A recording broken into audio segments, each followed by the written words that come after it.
Hi students, this is a new topic, current electricity. So in this chapter we are going to study about the flow of charges. So current is not only related to electricity. We have air current, flow of air, water current, flow of water. So this is electric current. Remember this one? Current means we have so many. This is electric current.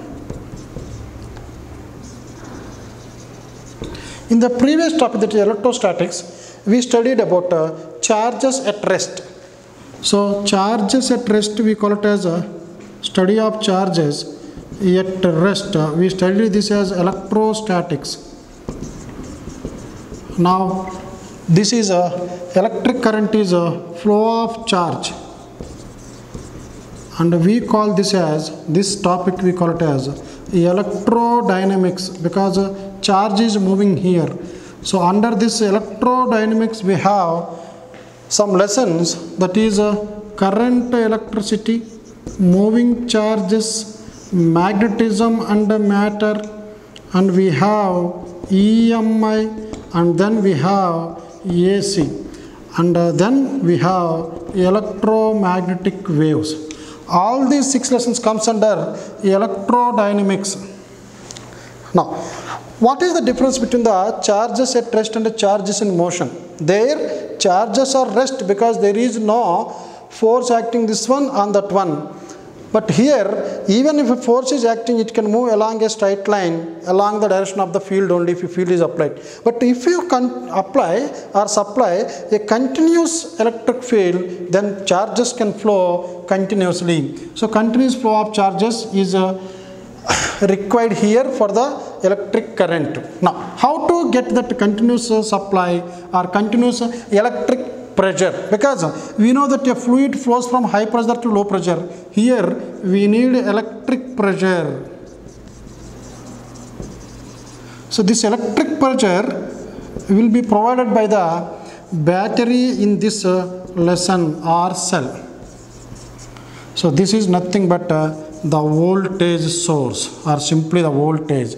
So the voltage is known as electric pressure here. This will provide the continuous energy for these electrons or the charges to flow. Why? Because in a conductor, we know that in a metallic conductor, the charges are free electrons, and these free electrons can move continuously by connecting this to a battery.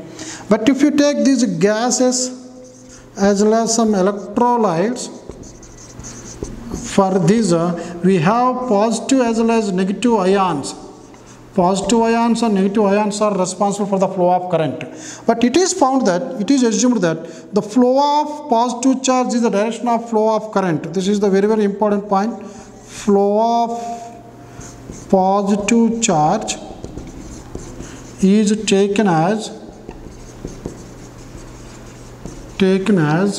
direction of flow of current or direction of current. Now, in a gas, let us say positive charges or ions are moving like this, and one negative ion is moving like this. What is the total charges flowing here? Don't say that these two are cancelling with each other. Positive charges are moving like this and negative charges moving like this. If it is positive, it will move along this direction. That's why you should take 3 positive charges moving in towards right side. Because both the positive charges or negative charges can constitute a current in gases as well as in electrolytes. Current is defined as the rate of flow of charge through any cross section of a conductor. Rate of flow of charge through any cross section of the conductor.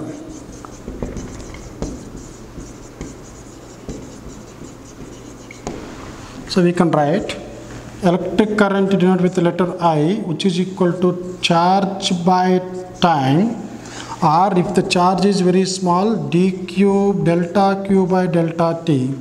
If delta t tends to 0, you can write this as dq by dt also. Now from this we can write the SI unit of charge is coulomb per second. This is coulomb per second. We call it as ampere. Denoted with capital A. under dimension formula, here current is a fundamental physical quantity, it is not a derived quantity, so which is having a dimension formula as A. But in some cases, sometimes they may ask you to find out to write the CGS unit of current, which is generally not required, but better to remember this one, Biot. In moving charge and magnetism, we studied about Biot-Savart law in PUC. So Biot is the CGS unit of current. Now, from this, let me solve one problem. Let us say current depends on charge here. The amount of charge flowing through a wire is given as Q is equal to 2T square plus 3T. So what is the current through this one? What is current at T is equal to, let us say, 4 seconds. So to find out this current, we have derivative of charge with respect to time. So I is equal to d by dt of Q. This is d by dt of 2T square plus 3T. So current I is equal to, so you can write this as 2 into T square will become 2T plus 3 into derivative of T with respect to T is 1. So the current is given by 4T plus 3. This is the equation of current. So the current also depends upon the time here. Charge also depends on time. Now, if you substitute this T value, because T is given as 4 seconds. So current at 4 seconds is given by 4 into 4 plus 3. 16 plus 3, this is 19 amperes. So 19 amperes of current will pass through that wire at a time is equal to 4 seconds. But what is the average current in 4 seconds? This is the current at 4 seconds. What is the average current from 0 to 4 seconds? Average current between 0 to 4 seconds time. So in this time, so let me use this I value. What is the current at 0 seconds? Up to T0, 4 into 0, 0 plus 3. So this is 3 amperes. Similarly, current at 4 seconds, just now we found this one, 4, 4, 16 plus this 19. So 19 amperes.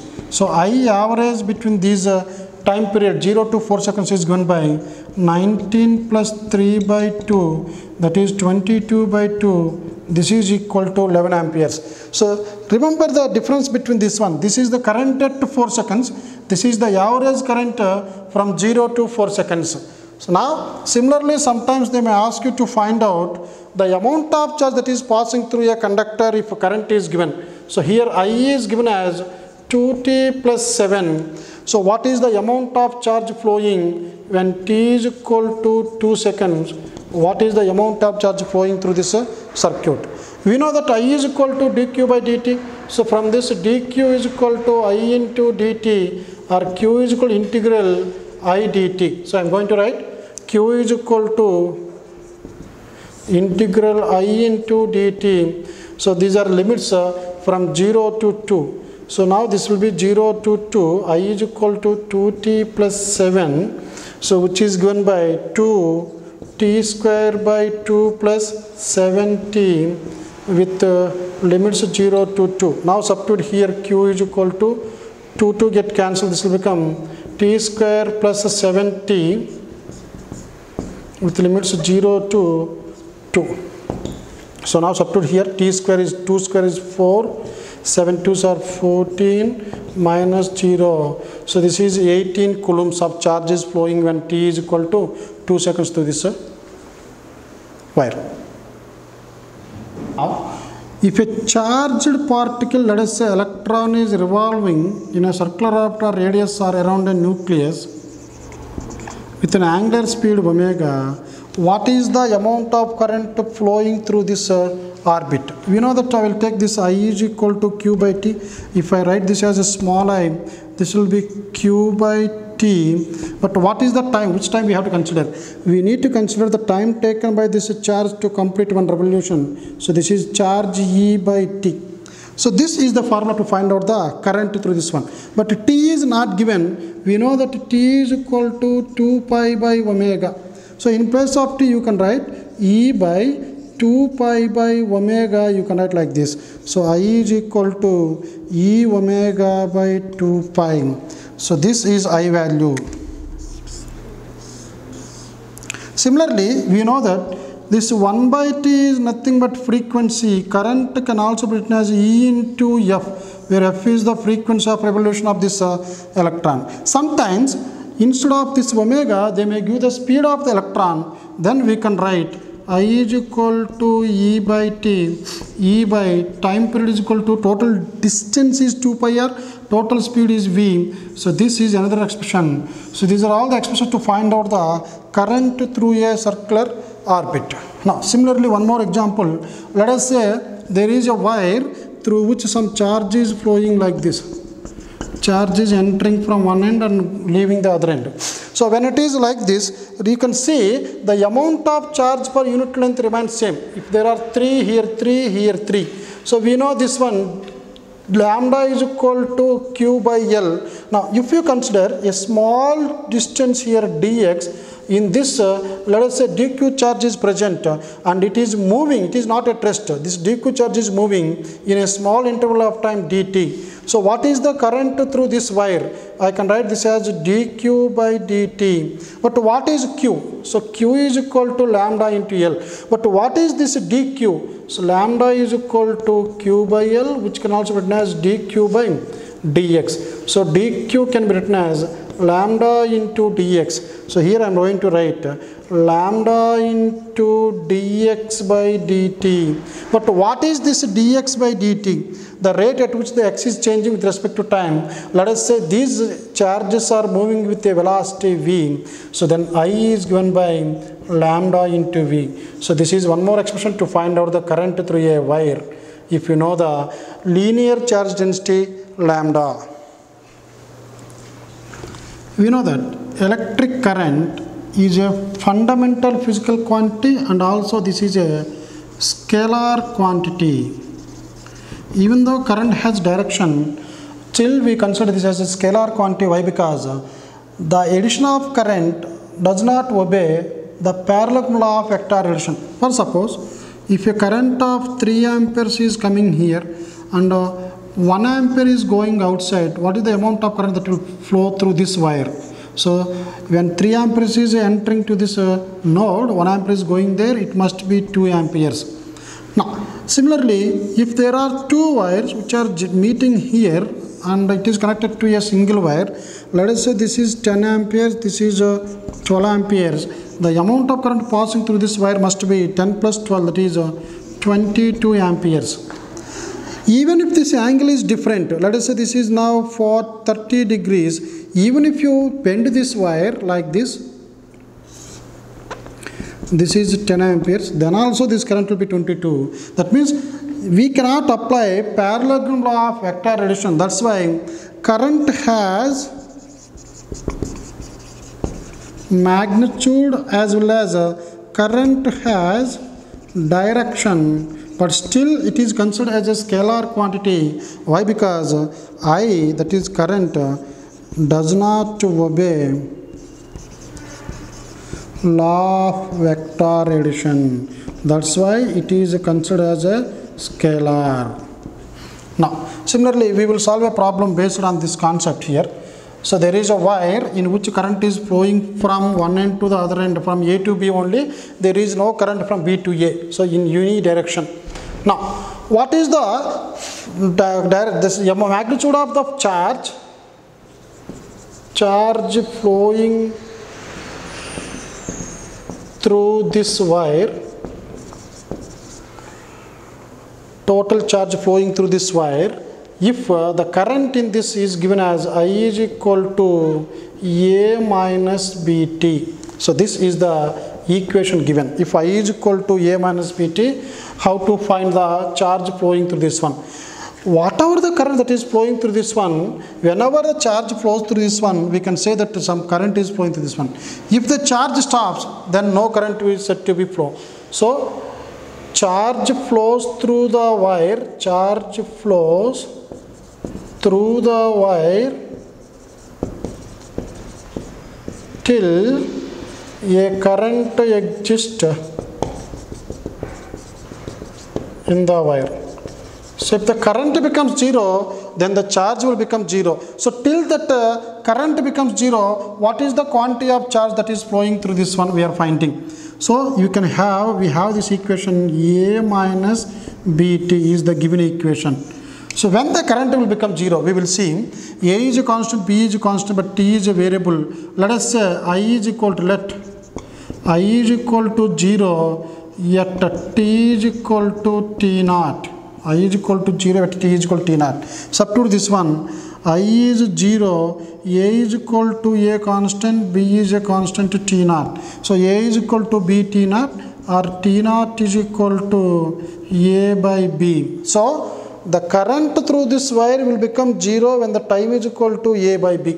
So what is the amount of charge? I is equal to dq by dt, dq is equal to I dt. So I am going to write dq is equal to I dt, or if you integrate this one, q is equal to integral I dt. So this is the amount of charge from 0 seconds to t naught seconds. So you can write this as 0 to A by B. I is equal to A minus BT, A minus BT into dt. So between these two time limits, the charge will flow through this wire. After that, no charge will flow through this wire. So the amount of charge flowing through this wire between 0 to A by T. Now you can integrate this one. A dt will become integral A dt minus integral B T power 1 dt from 0 to A by B. This is also 0 to A by B. So which is given by, this is A dt will become AT simply. So this is AT minus, this is B T square by 2. So this is B T square by 2 with limits 0 to A by B. You can substitute this value, I can find out the charge flowing to this one. So I am going to substitute this one. If you substitute A by B here, you will become A into A by B minus A into 0 not required minus B by 2, and this T will be A by B whole square. So this will become A square by B minus, this is A square by 2B square, B, 1B get cancelled. This is also A square by 2B. So this is A square by B minus A square by 2B. So the answer is A square by 2B. This is the amount of charge flowing through this wire, the total charge. So after this charge, the charge will become 0 and the current will become 0. Suppose in the same question, instead of this, if the equation is given as I is equal to I naught e power minus t by small t, what is the amount of charge that is passing through this one? Total amount of charge. Why they are giving total amount of charge means after that amount of charge, the current will become 0. In the same question, in second equation is given as I is equal to I naught e power minus t by tau. Now find the charge flowing through this wire if I is equal to I naught e power minus tau. Now in this equation, you can see this one. This is an exponential equation. We know the exponential curve, and we studied this in nuclear lesson also. This curve will be like this. So this will become the number of elements or atoms or nuclei present in that element will become 0 when t is equal to infinite. So according to this, I will become 0 if the time becomes infinite. So what is the amount of charge passing through this wire? So I can write this as q is equal to integral I dt with limits 0 to infinite. Now I can replace this I with I naught e power minus t by tau from 0 to infinite into dt. And I naught is a constant, bring it outside. Integral e power x will become e power minus t by tau into minus tau with limits 0 to infinite. Now this will become I naught is a constant, minus t is also a constant. So you can bring this one outside. This will become minus e power minus infinite by tau minus of minus plus infinite 0 by tau. So we know that e power infinite is 0 here, e power 0 is 1. So this will become I naught tau into 1. So this is I naught tau. is the total amount of charge that is passing through this wire if charge is flowing or current is flowing only from A to B. Sometimes they may ask you to find out the average current through a wire by giving the graphs. So here I am drawing a graph here. This is time, this is the current, and the graph is given like this.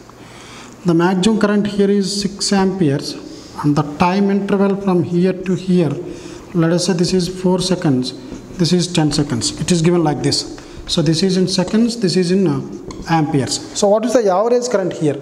To find out the average current, we have dq by dt, total charge by total time. What is the total charge? How to find the total charge? We know that I is equal to q by t or q is equal to it. In first phase also, we found the area under velocity time graph gives the displacement. Here, we know that velocity is equal to displacement by time. Displacement is equal to velocity into time. So, if you take a Vt graph, this is the Vt graph. The area under Vt graph always gives the displacement. Here this is It graph, that is product of I and T. You see, product of I and T will give the charge flowing through this one. So what is the amount of charge flowing from this graph? So charge Q is given by area under It graph, which is given by Q is equal to area half into base into height. So this is half into base of this triangle is 10 seconds and height of this triangle is 6. So this is 3. This is 30 coulombs. So what is the amount of current is flowing through this one? That is total charge by total time, or dq by dt, what will be? Total charge is 30 coulombs and total time interval is 10 seconds. So this is 3 amperes.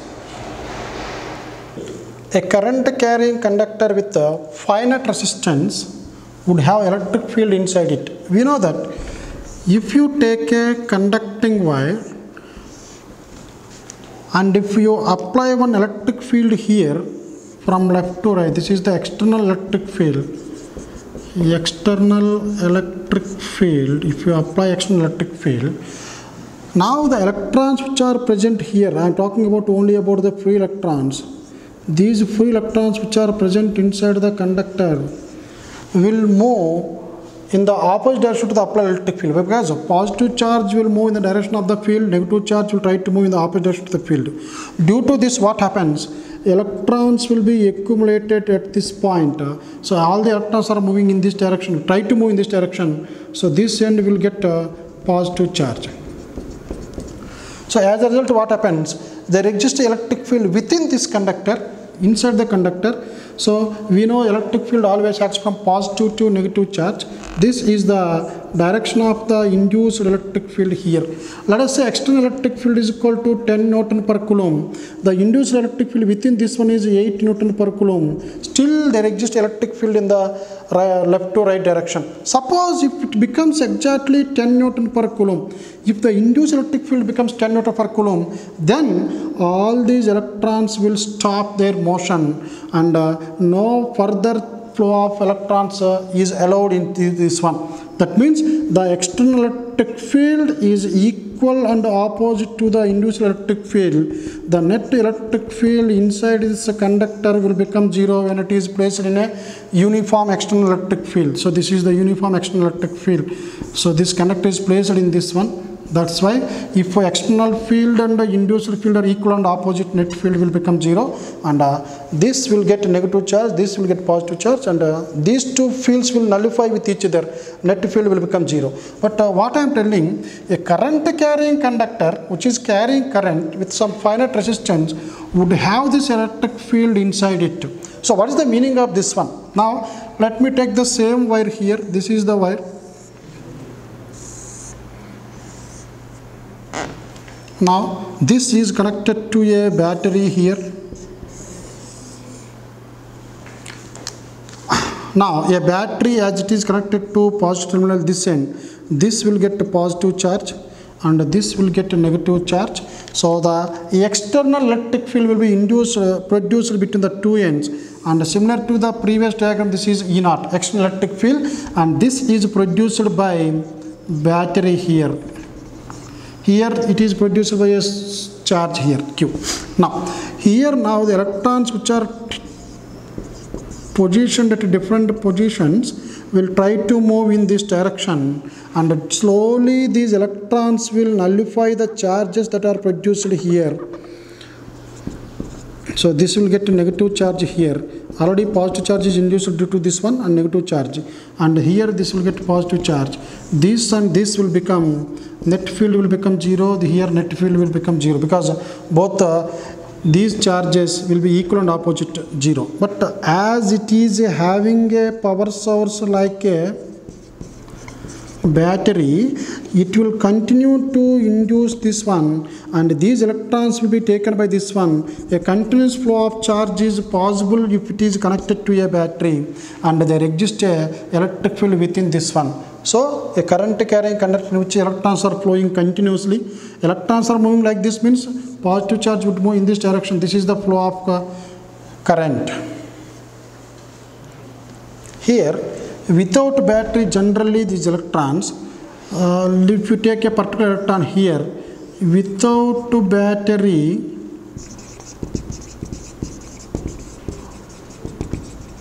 connected to this wire, this electron would have random motion. It may move in different directions like this. 1, 2, 3, 4, 5 like this. But with the battery, how this electron would move? So let me take the same electron here, and here I will first let me draw the initial path. This is without battery.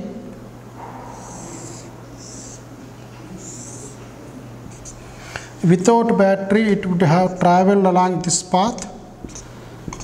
Now, with the battery, when the battery is connected, what happens to this flow of electron? Electron will not move opposite to the electric field.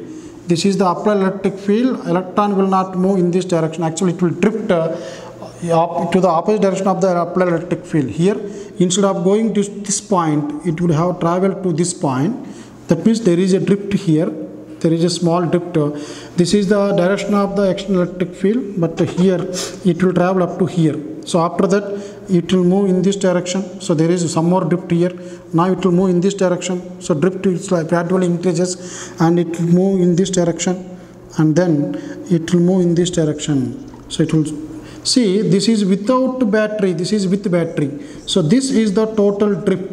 That means when the battery is connected, electron will not move directly in this direction. It will have the random motion only, but for every small part, there will be a small change in the position of this electron, which is opposite to the external electric field. So we can say with the battery, electrons drifts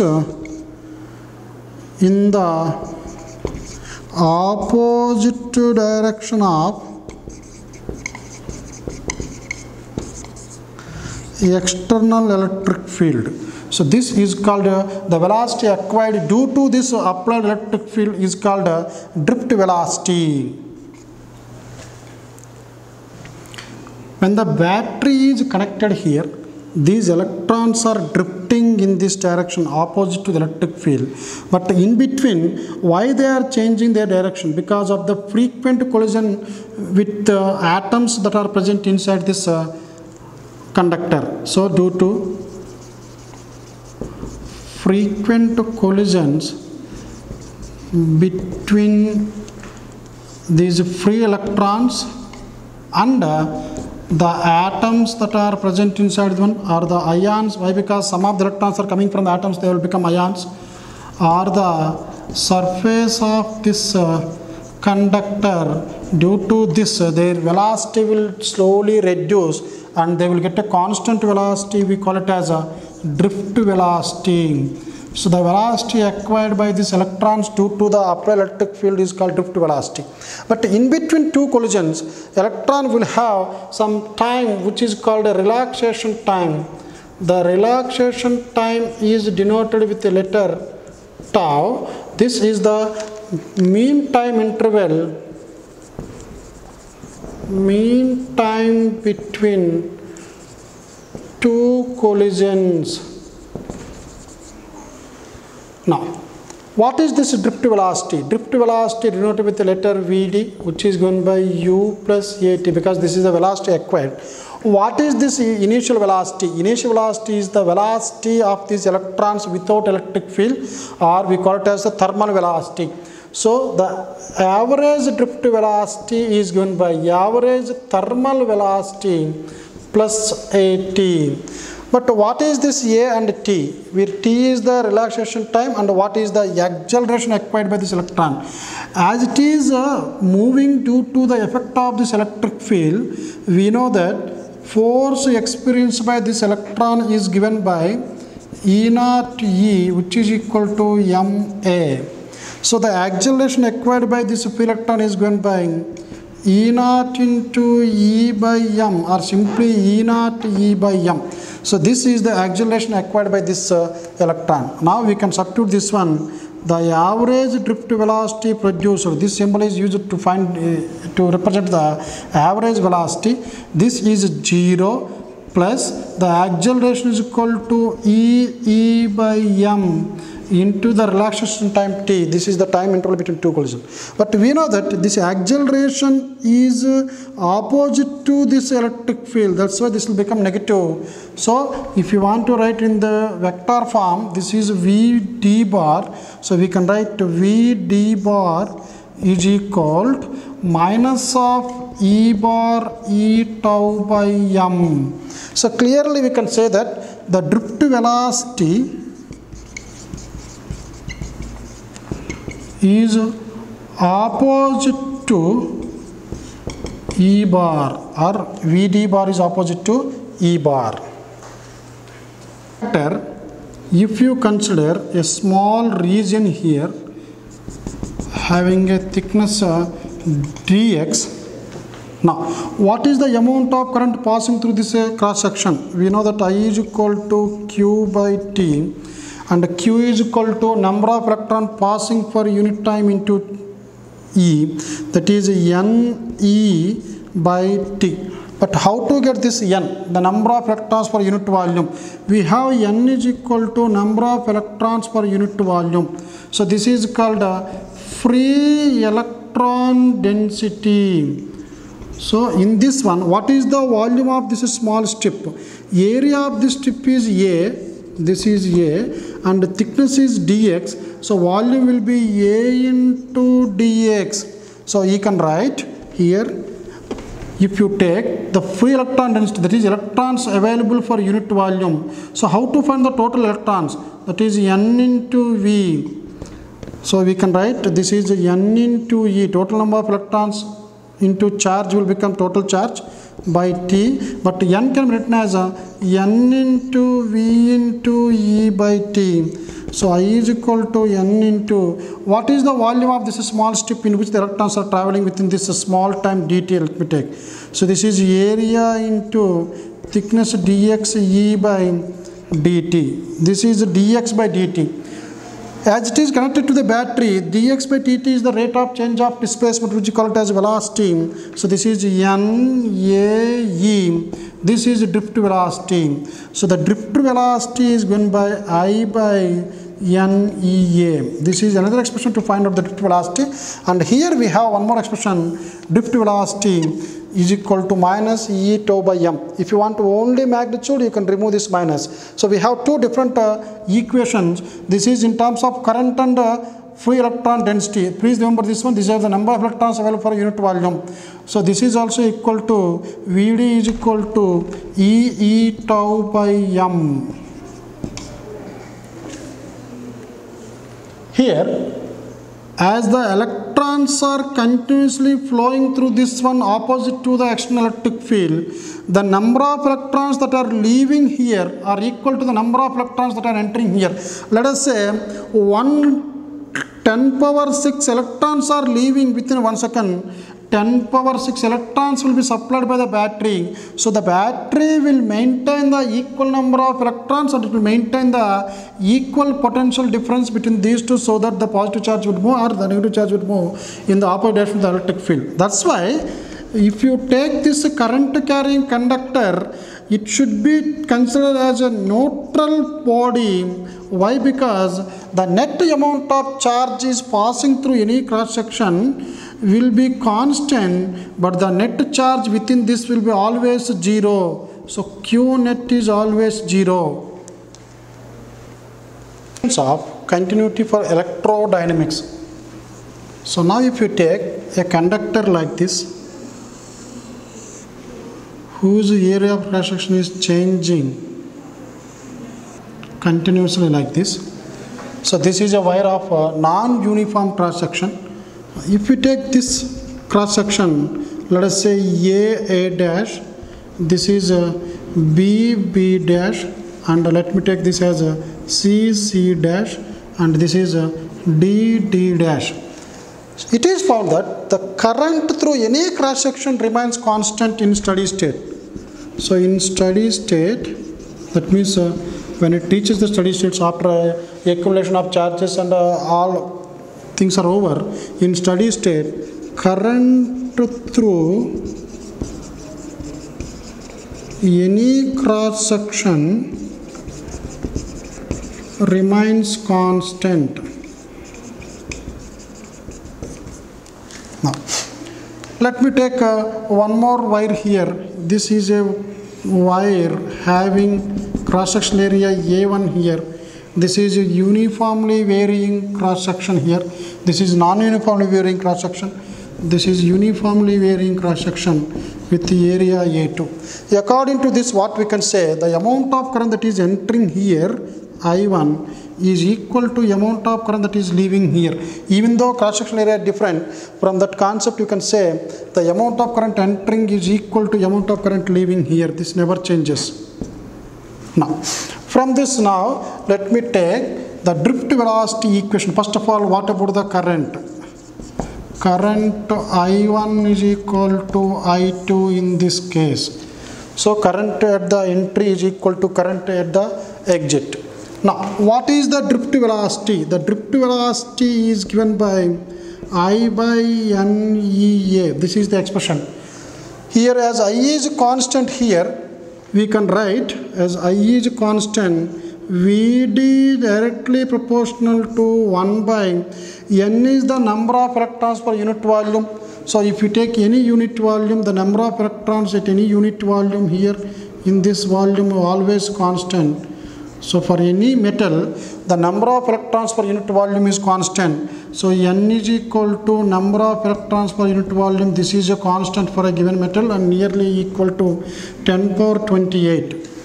Now, E, charge of electron constant, inversely proportional to the area. Here, this is A1, this is A2.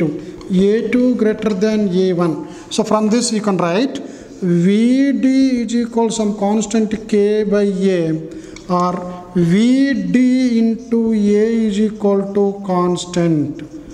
So this we call it as equation of continuity for electrodynamics. In fluids we studied that A1 V1 is equal to A2 V2 in case of fluids. The rate of flow of fluid or volume flow rate of fluid is constant at any point. Here also we can write A1 Vd1 is equal to A2 Vd2. This is called a equation of continuity. So from this, in this diagram we can say A1 is less and A2 is more. So when A1 is less, the drift velocity is more. So from this we can write in this case drift velocity for this diagram Vd1 is greater than Vd2. So as area is less, drift velocity is more. Here area is less, drift velocity is more.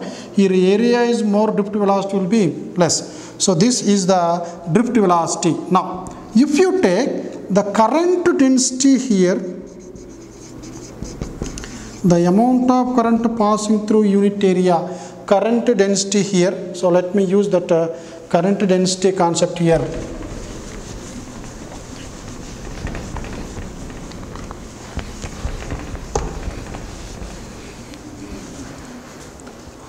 Now, this is a conductor and this is the cross-sectional area and current flowing through this one is I and the area vector is A.